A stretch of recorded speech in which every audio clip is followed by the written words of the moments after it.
ഇന്ന് ഞങ്ങൾ കറങ്ങാൻ പോയപ്പോൾ നമുക്ക് ചേറ്റുവ പാലത്തിൻ്റെ അവിടെ നിന്ന് നല്ല വലിയ കല്ലുമ്മക്കായ കിട്ടി. അപ്പോൾ അത് നമ്മളിന്ന് നമ്മുടെ നാടൻ സ്റ്റൈലിൽ റോസ്റ്റ് ചെയ്യാമെന്ന് വിചാരിച്ചിട്ടുണ്ട്. അതിന് വേണ്ട സാധനങ്ങൾ ഫസ്റ്റ് ചട്ടി വെച്ചിട്ട് വെളിച്ചെണ്ണയാട്ടോ യൂസ് ചെയ്യുന്നത്. അപ്പോൾ വെളിച്ചെണ്ണ നന്നായിട്ട് ചൂടാവണ വരെ നോക്കണം. ചെറുള്ളി എടുത്തിട്ടുണ്ട്, ഇഞ്ചി, വെളുത്തുള്ളി, പച്ചമുളക്, പിന്നെ വേപ്പില, മുളക് പൊടി, മഞ്ഞൾപ്പൊടി, ഉപ്പ്, കല്ലുമ്മക്കായ, ഇത്ര സാധനമായിട്ട് നമ്മൾ എടുത്തിട്ടുള്ളൂ. നമുക്ക് ഫസ്റ്റ് ഈ ഇഞ്ചി, വെളുത്തുള്ളി, പച്ചമുളക് ആഡ് ചെയ്യാം. ഇതിപ്പോൾ ഇതിൽ ഇഞ്ചി, വെളുത്തുള്ളി, പച്ചമുളക് ഒരുമിച്ച് ചതച്ചതാണ്. ഒരിലിട്ട് വെറുതെ ഒന്ന് ചതച്ചെടുത്തിട്ടുള്ളൂ. അപ്പോൾ അതൊന്ന് പച്ചമണം മാറുന്ന വരെ ഒന്ന് ഇളക്കി കൊടുക്കുക.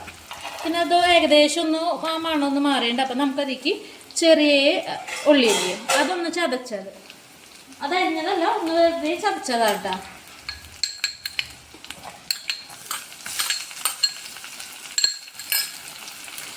സബോള യൂസ് ചെയ്യണം, സബോള യൂസ് ചെയ്യാൻ നമ്മളിപ്പോൾ ഇവിടെ എടുത്തേക്കുന്നത് ചെറുള്ളിയ, ഏതാ ഇഷ്ടം വെച്ചാൽ അതെടുത്താൽ മതി.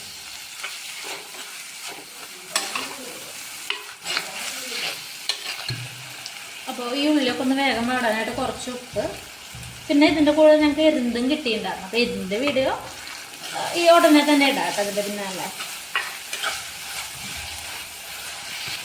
ചില സ്ഥലത്ത് എരുന്തിനെ കക്കാന്നാ പറയാ, നമ്മളിവിടെ കക്കാന്നാട്ടാ പറയാ.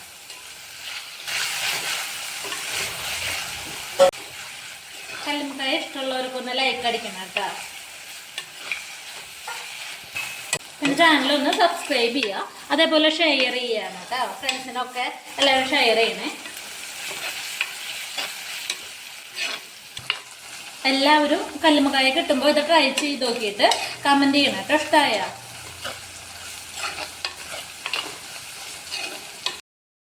ഇനി ഇതിലേക്ക് കുറച്ച് കറിവേപ്പില,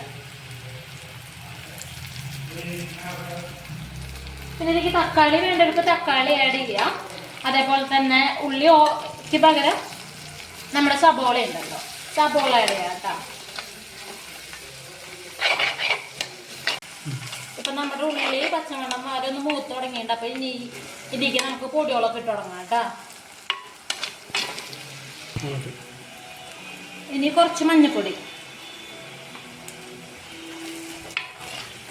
പിന്നെ മല്ലിപ്പൊടിയും, അതേപോലെ നമുക്ക് ഗരം മസാല ഇടാം. നമ്മളിപ്പോൾ ഇവിടെ ഗരം മസാല യൂസ് ചെയ്യുന്നില്ല, കാരണം കല്ലുമ്മക്കായുടെ ടേസ്റ്റ് പോകാണ്ടിരിക്കാൻ വേണ്ടിയിട്ടാണ് കേട്ടോ. നമുക്ക് അതേ സെയിം ടേസ്റ്റ് തന്നെ കഴിക്കാൻ വേണ്ടിയിട്ടാണ്.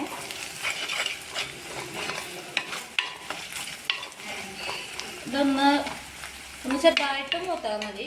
പിന്നെ മുളക് പൊടി ആവശ്യത്തിന്,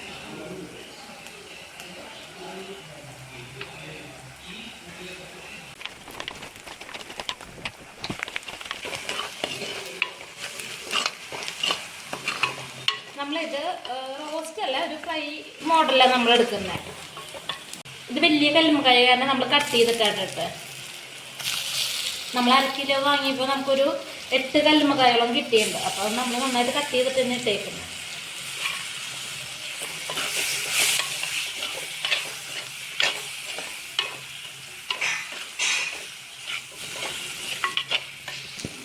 ഇനി കുറച്ച് നേരം ഇത് ഇളക്കി കൊടുക്കുക. എന്നിട്ടൊന്ന് മൂടി വെച്ച് കഴിയുമ്പോൾ ഈ കക്കായയിൽ തന്നെ വെള്ളമുണ്ട്, അപ്പോൾ ആ വെള്ളം ഒന്ന് ഇറങ്ങി വരാം. ഇതൊന്ന് തട്ടിപ്പൊത്തിയിട്ട് നമ്മൾ മൂടി വെച്ച് കൊടുക്കാം.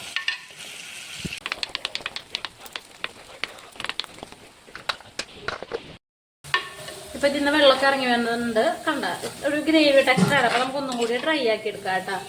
ഈ പാകത്തിൽ എടുക്കണമെങ്കിൽ ഇങ്ങനെ എടുക്കാം, അല്ലെങ്കിൽ ഡ്രൈ ആക്കി എടുക്കണമെങ്കിൽ ഡ്രൈ ആക്കി എടുക്കാം.